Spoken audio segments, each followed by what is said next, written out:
प्रिय प्रधानमंत्री नरेंद्र मोदी जी, नमस्कार। आज मैं आपको कुछ खास मन की बात बताऊंगा लद्दाख की। कल मैं आपको बता रहा था कि 2019 में आपने लद्दाख पर बहुत बड़ी कृपा की। न सिर्फ आपने लद्दाख को यूटी का दर्जा दिया, बल्कि वादा किया कि लद्दाख को 6वें शेड्यूल में संरक्षित करेंगे। हमारी बहुत बड़ी उम्मीद जागी, मगर आने वाले सालों में ये बातचीत गृह मंत्रालय के साथ चलने लगी और वो बिल्कुल धीमे होते होते रुक सी गई।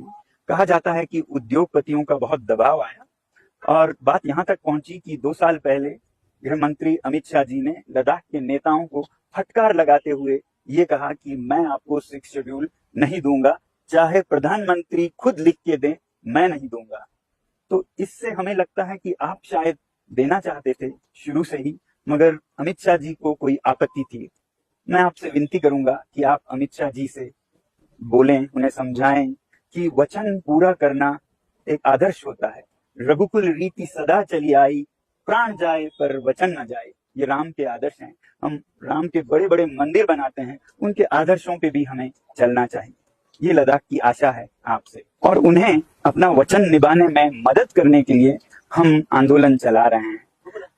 3 सालों से हम अनशन पर, ये 5वां बार है हमारा 5 हफ्ते का, और ले से दिल्ली तक पैदल चले, पैरों में छाले लेकर। वचन पूरे करने तो दूर की बात, हम पर ही उत्पीड़न शुरू हो गया है। अभी आज तक हमें पुरस्कार ही पुरस्कार मिलते रहे हैं, वो चाहे राज्य के गवर्नर्स मेडल हो, फिर रोलेक्स पदक हो, मैग्सेसे पदक हो, 7 विश्वविद्यालयों के ऑनररी डॉक्टरेट हो। पहले सितंबर में हमें बताया गया कि हम पर एक FIR है, वो भी देशद्रोह का, उस आदमी पर जिसने चीन के बहिष्कार का आंदोलन चलाया आपसे मिलकर।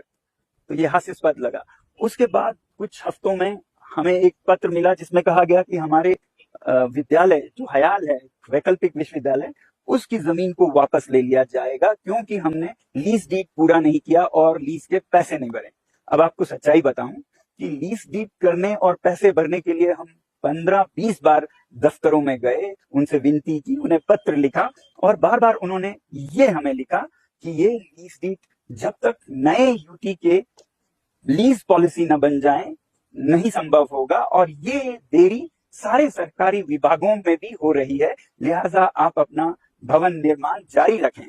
तो उनके अनुमति से हम भवन निर्माण करते आए, और उन्होंने ये नॉन इनकम्बरेंस सर्टिफिकेट भी हमें दिया, जिसका मतलब है कोई आपत्ति नहीं है, आप आगे बढ़िए। तो उसके बाद अचानक से जमीन वापस लेने की हमें धमकी दी गई। हमें समझ आता है ये हमें तड़पाने के लिए, ताकि हम इस मांग को छोड़ दें और चुनाव के आते झुककर ये सब बातें मान जाएं।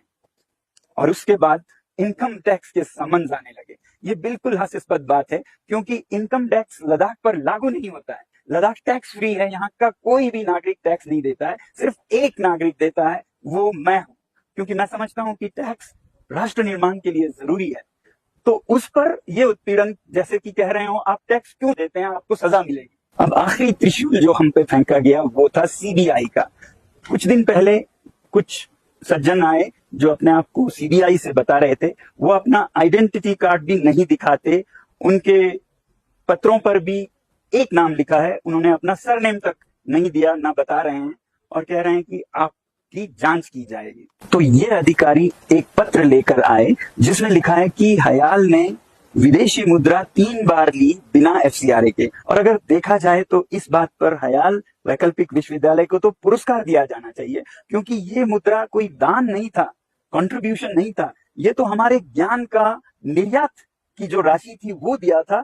हमारे ज्ञान को यूनाइटेड नेशन, संयुक्त राज्य ने सराहा, और यहाँ के सोलर हीटेड घरों को अफगानिस्तान में वो लागू करना चाहते थे, उसके लिए उन्होंने हमें फीस अदा की। उसी तरह स्विट्जरलैंड के यूनिवर्सिटी ने हमारे ज्ञान की कीमत दी, उसी तरह इटली के एक परियोजना ने भी हमारे ज्ञान की कीमत दी। अब देखिए, कोई भी यूनिवर्सिटी आप चाहते हैं कि वो स्वावलंबी बने, हम ज्ञान निर्यात करके उसका अदायगी ले रहे हैं, तो वो कैसे जुर्म हो सकता है। उससे भी दुख की बात आपको बताऊं, उनके पत्र में खास लिखा है कि 2022 से 24 तक का हम जांच करना चाहते हैं। जब उन्हें 2022 से 24 तक में कुछ नहीं मिला, तो वो 2020-21 सब मांगने लगे, जो कि इसके परव्यू में नहीं था। आप बताइए, क्या हमें उनको देना चाहिए जो उनसे कोई संबंध नहीं रखता?